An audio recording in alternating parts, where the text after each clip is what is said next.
Bonjour à toutes et à tous, bienvenue sur ma chaîne YouTube. Aujourd'hui, nous allons parler de résistance électrique et plus précisément de résistance de chauffe-eau. Je vais expliquer tout d'abord ce qu'est une résistance électrique et ensuite nous parlerons de chaque type de résistance, comment calculer sa puissance ohmique pour déterminer la valeur de chaque résistance et ainsi pouvoir tester une résistance, voir si elle est fonctionnelle, oui ou non, ou si elle est partiellement fonctionnelle dans chaque cas précis. Tout d'abord, une résistance électrique, ce n'est plus ni moins que ceci, un morceau de filament entre deux pôles que quand il est traversé par du courant électrique, il chauffe à de très hautes températures. Il faut savoir que dans ce cas, il faut que le filament soit composé d'un métal qui ne fond pas. Il faut que ce soit un métal hautement résistant à la température. Il faut que ce soit calculé autant la longueur de la boucle, mais aussi la section du câble qui forme la résistance. Il faut que ça soit calculé de manière à ce qu'ils ne font pas ou à ce qu'ils rougit vraiment avec un voltage d'alimentation donné. Pour faire donc la démonstration, je vais brancher ça sur du 14 volts, je crois. J'ai un chargeur de batterie ici et je vais brancher donc cette petite résistance sur du 14 volts et observer le comportement. Tout d'abord, il faut savoir que le courant continu du 12 volts, notamment une batterie, c'est très dangereux, contrairement à ce que l'on puisse penser. Il est impératif, moi je touche les pinces, mais je sais que le convertisseur n'est pas branché sur le secteur. Donc, toute intervention sur l'électricité requiert que l'électricité soit coupée et des protections adaptées, notamment des gants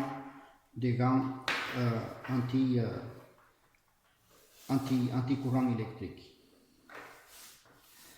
On peut voir ici, je vais essayer de faire un peu de place, on peut voir ici alors notre résistance et je vais allumer et j'ai alors allumé le chargeur de batterie et on va attendre un petit peu voir si elle rougit. Moi je pense qu'elle rougit, ça va prendre peut-être un tout petit peu de temps. Là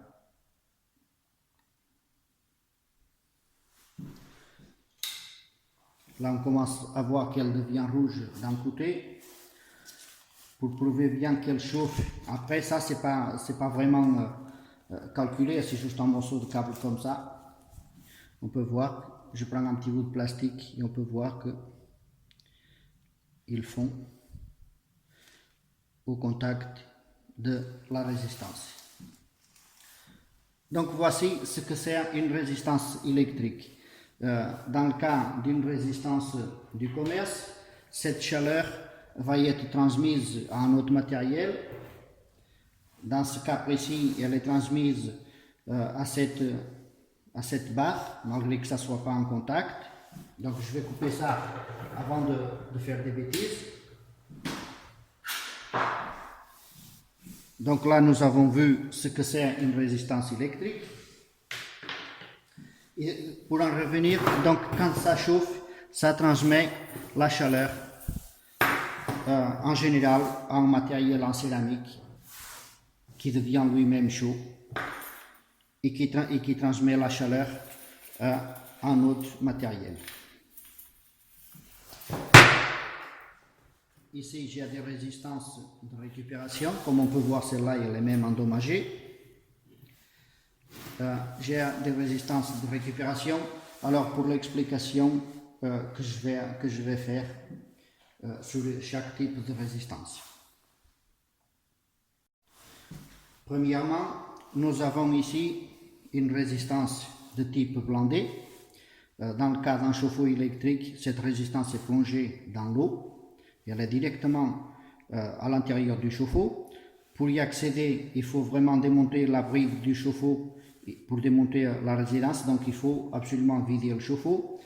Ce sont des résistances que l'on appelle thermogénées qui sont en dehors du contact de l'eau. Elles sont dans un local sec, dans un fourreau qui est plongé lui-même à l'intérieur du chauffe-eau. Pour y accéder ou pour la remplacer, il n'est pas nécessaire de vider le chauffe-eau. Alors, ce type de résistance ici, la résistance blindée, c'est la résistance qui équipe la majorité de nos appareils électroménagers que nous avons dans notre cuisine. Le four, les machines à café, les bouilloires, tout appareil qui chauffe, les machines à laver, la machine à laver le lave-vaisselle, toute machine qui chauffe est équipée d'une résistance comme celle-ci. C'est une résistance à filament unique, comme on peut voir ici dans la démonstration. C'est un filament unique. S'il est rompu, c'est mort. Donc ce type de résistance, c'est exactement la même chose. Soit elle est fonctionnelle, soit elle n'est pas fonctionnelle. Donc inutile de chercher à comprendre. Si ça ne fonctionne pas, il faut vraiment la changer parce que c'est le filament qui est rompu quelque part à l'intérieur de la tige qui plonge, qui forme la résistance en fait. Alors que celle-ci, ce sont des résistances à multifilaments. Il y a peut-être un des filaments qui peut être rompu et dans ce cas, elle peut chauffer partiellement. C'est dû à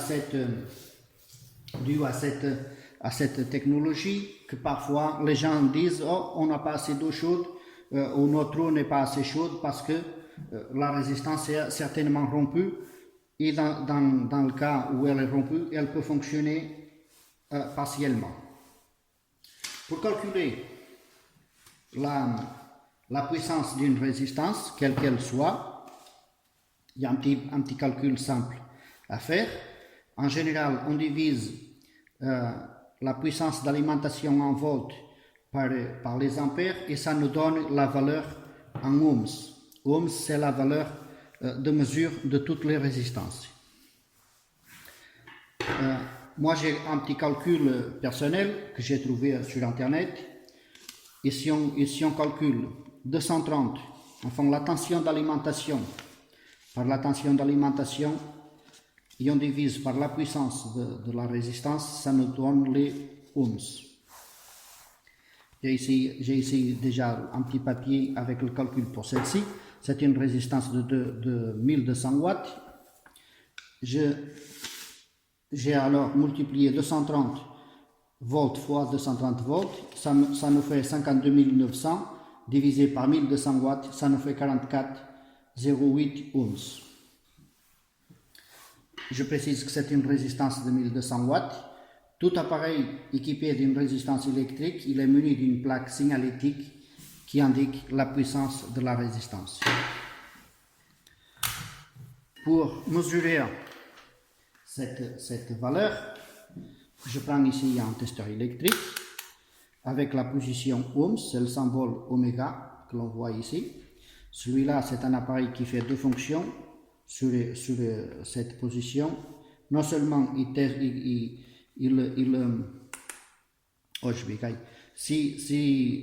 non seulement il teste la valeur ohmique, mais aussi il teste la continuité d'un câble, d'une résistance ou de ce que l'on veut. Je vais le poser ici. Et là, je vais faire le premier test. Et on constate que notre résistance fait 43,6 ohms. Ainsi, comme il sonne, ça veut dire que la continuité se fait. Le courant rentre d'un côté pour ressortir de l'autre. On peut en déterminer que cette résistance est fonctionnelle à 100%. Selon le calcul, elle devrait avoir 44 ohms 0,8.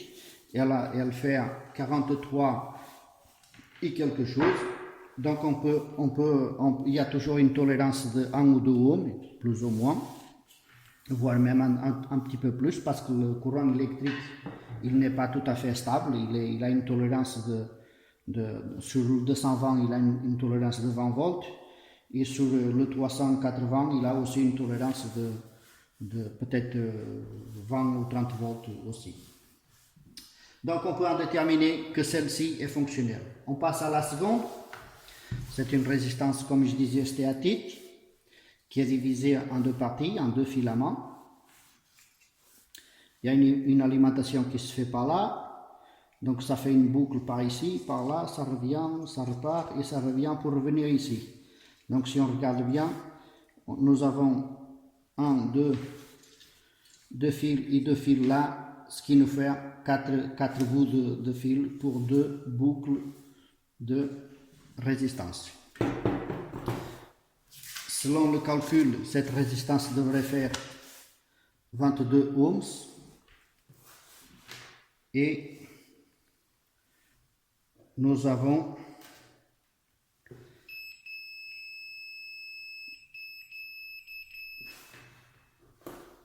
j'arrive pas à obtenir une valeur stable, 41,4 à la place de 22 ohms. On peut en déduire que la résistance n'est pas fonctionnelle à 100%, vu qu'elle fait le double de sa valeur, il y a un filament qui est rompu. En recherchant bien, moi je l'ai déjà fait, bien entendu, je sais déjà où ça se trouve, on voit ici que le filament est rompu à ce niveau-là. Donc, si on met cette résistance sur un chauffe-eau et qu'on l'alimente correctement, elle chauffe, mais au lieu de faire 2400 watts, elle ne fera que 1200, vu qu'un des filaments est rompu. Mais elle ne fera pas disjoncter le courant. Le chauffe-eau va fonctionner, mais au bout de 48 heures, les gens ils vont se plaindre qu'ils n'ont pas assez d'eau chaude. C'est sur cette particularité que je voulais mettre l'accent, parce que c'est vraiment important. Bien souvent, il y a des personnes qui se font avoir, qui se font changer des chauffe-eau qui sont quasiment neufs. Bon, le système il est ainsi fait, on peut rien faire, alors que le changement de résistance aurait suffi.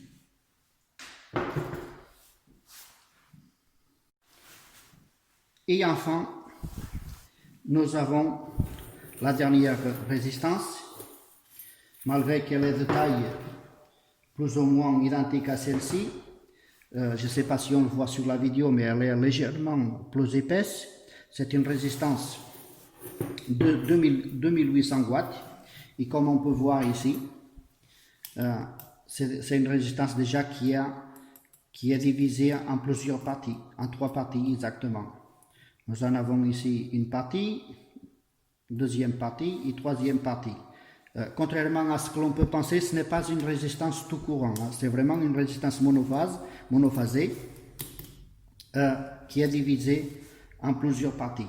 De toute façon, on doit savoir que la majorité des résistances à partir de 2000, 2500 ou 2800 watts ne sont pas alimentées avec un seul fil, parce que sinon c'est le fil qui chaufferait et pas la résistance.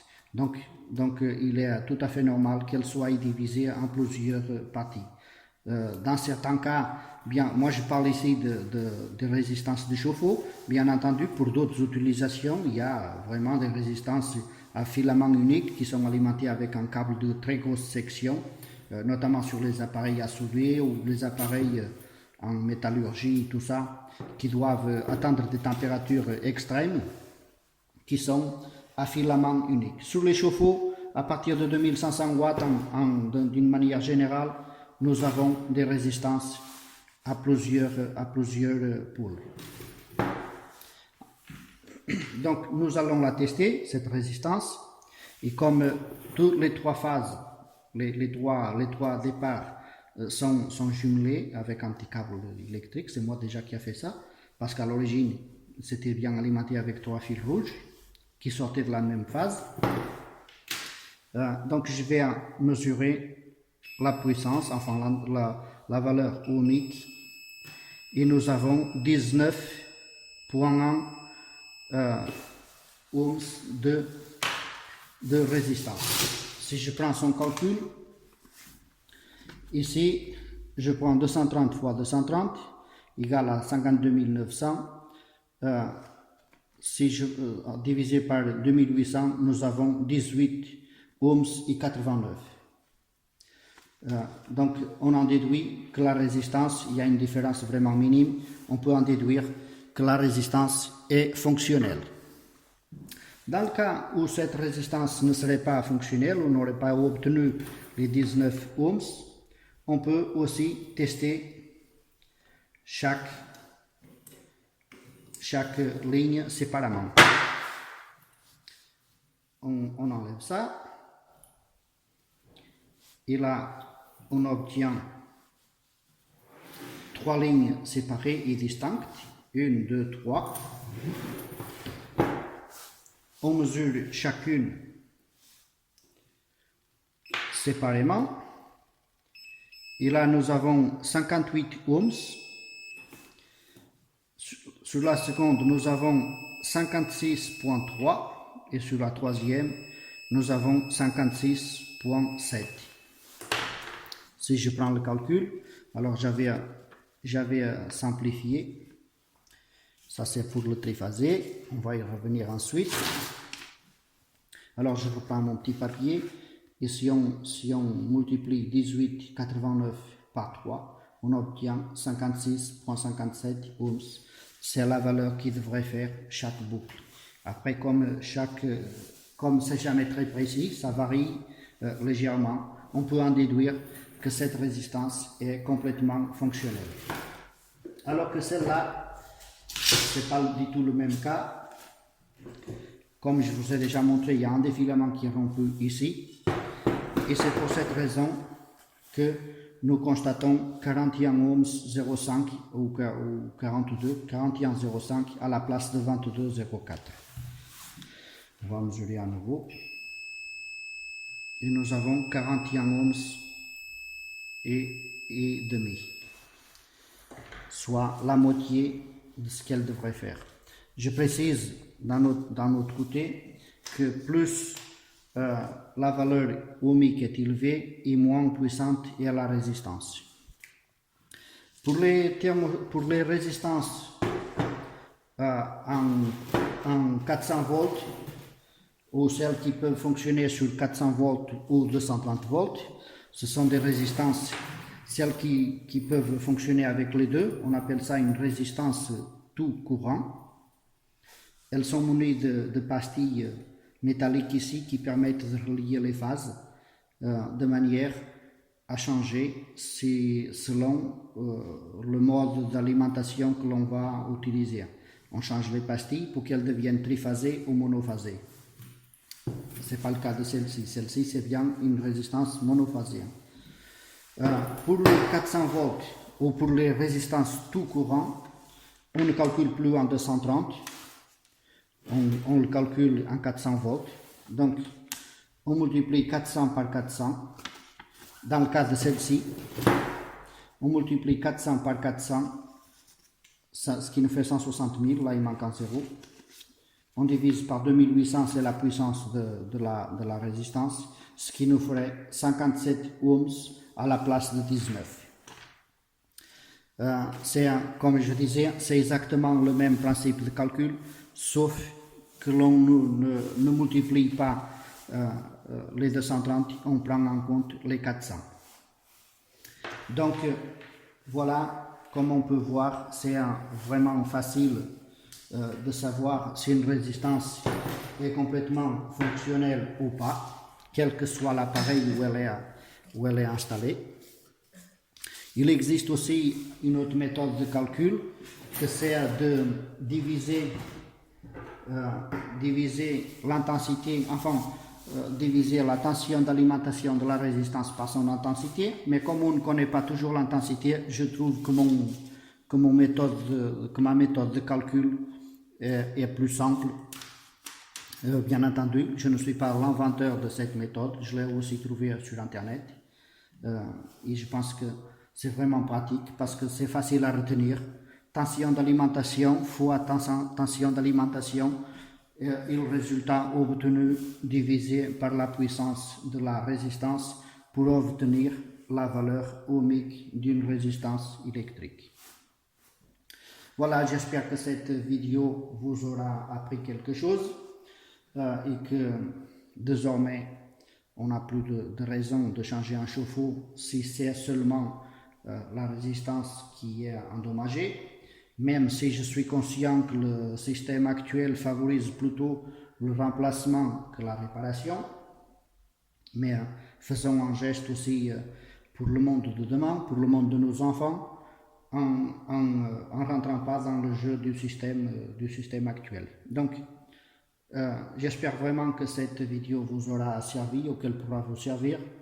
Je vous remercie d'avoir suivi et je vous dis à très bientôt, car je prépare actuellement une vidéo sur les types de chauffe-eau, de manière à ce que chacun comprenne et ce que les gens ne se fassent pas avoir, parce qu'il y a quand même pas mal de monde qui vend des chauffe-eau d'entrée de gamme comme si c'était du très haut de gamme. Puis les gens, comme ils connaissent rien, ils se font bien souvent avoir. Donc je vous dis à bientôt pour cette nouvelle vidéo. N'oubliez pas d'activer les notifications et vous serez prévenu quand j'aurai publié cette nouvelle vidéo. À très bientôt et sortez couverts.